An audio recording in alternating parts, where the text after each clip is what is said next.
Langsung aja ya. Bapak ambil sebuah contoh soal dari hubungan diri halaman 25 dan juga nomor 25. Perhatikan gambar.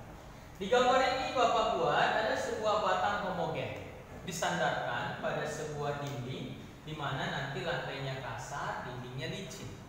Dan jika nanti batang homogen ini atau tangga ini nanti kita lihat jarak antara tangga ini lantainya terhadap titik pusat ini 3 meter, kemudian tingginya tangga terhadap dinding tadi yang 4 meter, maka bisa langsung kita ambil secara Pitagoras bahwa sisi miringnya ini keseluruhan ini adalah 5 meter. Bisa ya dari mana ya 5 meter ya?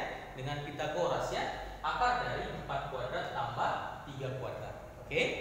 Nah, untuk apa itu Pak? Untuk mencari nanti kalau kita misalkan nanti di sini ada sudut alfa, maka kita tentukan dulu sinus alfa dari gambar ini apa? Sin demi, sinus depan per miring. Depannya adalah 4, miringnya adalah 5. Berarti 4/5. Maka dengan cara yang sama nanti kosinus alfa, kosinus samping per miring. Berarti 3/5. Bisa ya gitu ya? Oke. Langkah kedua yang kita perhatikan di soal ini adalah yang dikasih tahu masih dalam massa. Kalau massa tangga dibilang 40 kilo, maka langsung aja ya. Nah, kalau ditanya berapakah berat tangga, langsung dikali 10, berarti 400 Newton. Kemudian ini massa anak menjadi berat anak juga kali 10, 600 Newton. Oke?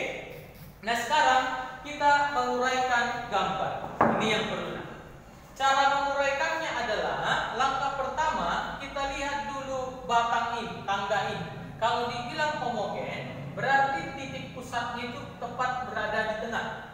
Kalau dibilang di tengah, jika panjangnya ini tadi 5 meter, maka separuhnya itu kemarin 2,5 meter. Titik berat itu menuju pusat bumi, berarti tepat menuju ke bawah. Inilah yang dinamakan W tangga. Kemudian anak tadi naik ke atas sejauh 3 meter. Ini juga punya gaya berat. Maka kita uraikan juga menuju pusat bumi namanya W anak, WA. Oke. Kemudian yang berikutnya, titik A, titik B punya gaya normal. Apa itu gaya normal? Gaya yang tegak lurus terhadap bidang sentuhnya. Nah, kalau bidang sentuh titik B ini adalah dinding licin ini, maka arah gaya normal ini adalah tegak luruskan dia, maka kemarilah yang namanya NB. Ini ya arti tegak lurus ya. Dengan cara yang sama, titik A juga tegak lurus terhadap bidang sentuhnya yang datar ini, maka gaya normal ini adalah tepat ke atas seperti ini. Ini artinya tegak lurus ya. Nah, satu lagi, tadi katanya dia terjadi kasar. Kalau dibilang kasar akan ada gaya gesekan. Logikanya tangga pasti akan bergeser ke sana kan? Kalau dia akan bergerak ke sana, pasti akan menghasilkan gaya gesek berlawanan arah dengan pergerakannya ke sana itu. Maka gaya geseknya di titik A ini bisa kita buat arahnya menjadi ke arah kiri. Inilah gaya gesek. Oke? Nah, sekarang setelah selesai kita uraikan apa yang bisa kita ambil kesimpulan. Ingat hukum Newton yang pertama bahwa sigma F sama dengan 0. Kalau yang kita tinjau pada suhu X, perhatikan pada suhu X berarti yang datar ya nak, ada NB, ada gaya gesek ke kanan, ke kiri. Berarti persamaannya adalah NB ini adalah gaya gesek. Kita misalkan persamaan sama. Kemudian sigma FY sama dengan 0. Perhatikan gaya-gaya yang bekerja pada suhu Y. 1, 2, 3. Ingat, 1 ke atas, 2 ke bawah. Berarti persamaannya menjadi NA sama dengan WA ditambah dengan W tangga atau W bar. Oke, maka sekarang kalau mau gampang mengerjakannya, nah, kita proyeksikan dulu batang itu atau tangga itu. Kita anggap tangga itu sekarang dia lurus seperti ini. Kita bayangkan dia lurus seperti ini. Bisa ya membayangkannya nak? Jangan dulu dibayangkan pacar, bayangkan dulu tongkat atau tangga kita ini. Nah, kalau kita uraikan dari gambar sana, maka bisa kita peroleh NB itu kita buat arahnya jadi seperti ini. Lihat ya, nanti yang beleng ini agak-agak kau luruskan gini. Nah, kemudian yang namanya W tangga tadi, tepat tadi yang di tengah itu seperti ini. Inilah W tangga. Kemudian yang ini tadi tepat seperti ini. Ini yang namanya W anak. Kemudian gaya gesekan itu kita misalkan tadi jadi yang kemarin. Ini gaya gesekan, dan yang terakhir ini adalah NA. Gaya normalnya si A. Dengan cara yang sama untuk W anak, kalau kita uraikan ini nanti, di sini juga lah alfa. Bisa? Oke. Kemudian gaya gesekan, kalau di sini tadi alfanya, maka inilah alfanya itu. Maka kalau dia tadi dengan konsep tegak lurus di sini, maka untuk si NA, maka NA itu bisa kita buat di sinilah alfanya. Sudut yang berseberang. Oke. Yang terakhir, maka kalau alfa di sini terhadap ini, maka alfa itu di sini kan? Maka inilah alfanya itu untuk si NB. Oke, tinggal kita menguraikan kepada tegak lurus batang atau tangga tersebut. Oke, kita mulai ya. Ingat, siapa di samping sudut pasti cos. Maka W anak ini menjadi WA kosinus alfa. Ini juga ya, W tangga kosinus alfa. Sedangkan kayak gesekan ini, alfanya di sini. Berarti kalau ini yang cos, maka ini sudah pasti nanti yang fungsi sinus. Ya. Kemudian gaya normal si A, maka ini juga pasti fungsi kosinus. Yang terakhir si NB, karena sini alfa, maka ini adalah fungsi sinus. Oke? Baik. Tadi inilah titik A, disinilah titik B. Yang ditanya apa? Yang ditanya koefisien gesek, berarti berkaitan dengan gaya gesek.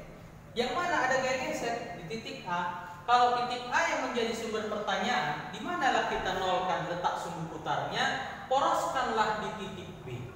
Ya, poroskanlah di titik B, sehingga sigma tau di titik B harus sama dengan 0. Artinya apa?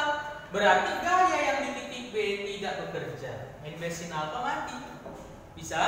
Kemudian ada berapa gaya yang kita uraikan? 1, 2, 3, 4. Empat-empatnya putarlah ke titik B. Bisa ya?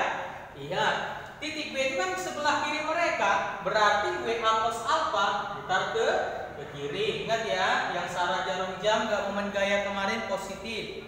Ini juga putar ke kiri, juga bernilai positif. Ini juga putar ke kiri, bernilai positif. Ini dia putar ke kiri. Oke, ini kenapa jadinya negatif putar ke kiri? Karena berlawanan arah dengan jarum jam. Bisa enak, sedangkan yang 3 ini tadi bernilai positif karena searah jarum jam. Oke, langsung saja. Yang ditanya di soal tadi kan koefisien gesek. Berarti koefisien gesek itu kan terjadi pada titik A. Maka tidak mungkin di sini kita buat nolnya, sumbu putarnya harus di tempat yang seberangnya, menjadi di titik B. Maka saya buat di sini sigma tau di titik B sama dengan 0. Oke, pelan-pelan kita mengerjakan. Kita mulai yang positif dulu ya, nah. Berarti yang positif WA kosinus alfa. Ingat, berapa jaraknya W anak ini ke titik B? Kalau 3 meter ini ke atas, maka sisanya dari 5 meter itu adalah 2. Bisa ya? Oke. Kemudian kita tambah dengan W tangga kali kosinus alfa. Berapa jarak W tangga ini ke titik B? Karena batang homogen tepat di tengah. 5/2 ya, atau 2,5. Oke. Tambah gaya gesekan yang kali dengan sinus alfa itu kali berapa jaraknya ke titik B? Ini adalah di 5. Udah? Maka yang negatif itu pindahkan ke kanan menjadi sama dengan. Maka sama dengan NA kosinus alfa jarak titik A ke titik B adalah 5. Oke, saya rasa ini tidak begitu sulit ya. Tapi sebelumnya Bapak uraikan dulu ini. Apa ini gaya gesekannya? Gaya gesekan si titik A itu ini nanti dirumuskan sama dengan US kali NA. Kenapa NA? Karena yang kita tinjau di situ adalah titik A. Bisa ya? Oke, langsung saja. Jadi nanti langsung Bapak tukar nanti ke persamaan ini ya. W anak tadi dapat adalah 600 dikali kosinus alfa. Kosinus alfa tadi adalah 3/5. dikalikan dengan 2 tambah W tangga tadi adalah 400. Kosinus alfa juga sama, dikalikan dengan 5/2 tambah gaya gesekan tadi adalah mu S kali NA. Mu S kali NA itu tadi di sini di persamaan yang kedua adalah WA tambah WT. WA tambah WT ini adalah 1000. Bisa ya langsung ya, dari mana 1000? Maka langsung aja mu S kali dengan 1000 sinus alfa adalah 4/5 dikali dengan 5 sama dengan NA tadi sudah dapat adalah 1000. Kosinus alfa tadi adalah 3/5 dikalikan dengan 5. Oke, tinggal menyederhanakan. Saya rasa nggak begitu sulit lagi. Ini habis, ini habis, ini habis. Bisa ya? Kalau mau lebih cepat lagi, matikan nolnya 2. Ini kan 100 ini bisa mati nolnya 22. Ini juga mati nolnya 2. Ini mati nolnya 2. Oke, tinggal menyederhanakan. 6 kali 3 18 kali 2 36. 36/5 tambah ini 4 kali 3 12 bagi 2 6 tambah mu S kali 10 kali 4 40 sama dengan 3 kali 10 30. Nah, berarti ini sekitar 7,2 ya kan? 7,2 tambah 6 tambah 40 mu S sama dengan 30. Berarti 40 mu S sama dengan 30 dikurang dengan 13,2. Maka bisa kita peroleh sekitar berapa ini? Sekitar 16,8 ini ya. 16,8 dibagi dengan 40. Maka kalau kita sederhanakan lagi, ini sekitar 16 bagi 40, maka ini sekitar 0,42. Demikian jawabannya. Maka nanti silakan berlatih dengan soal yang Bapak kasih yang mirip sekali dengan soal ini. Oke, tetap semangat. Terima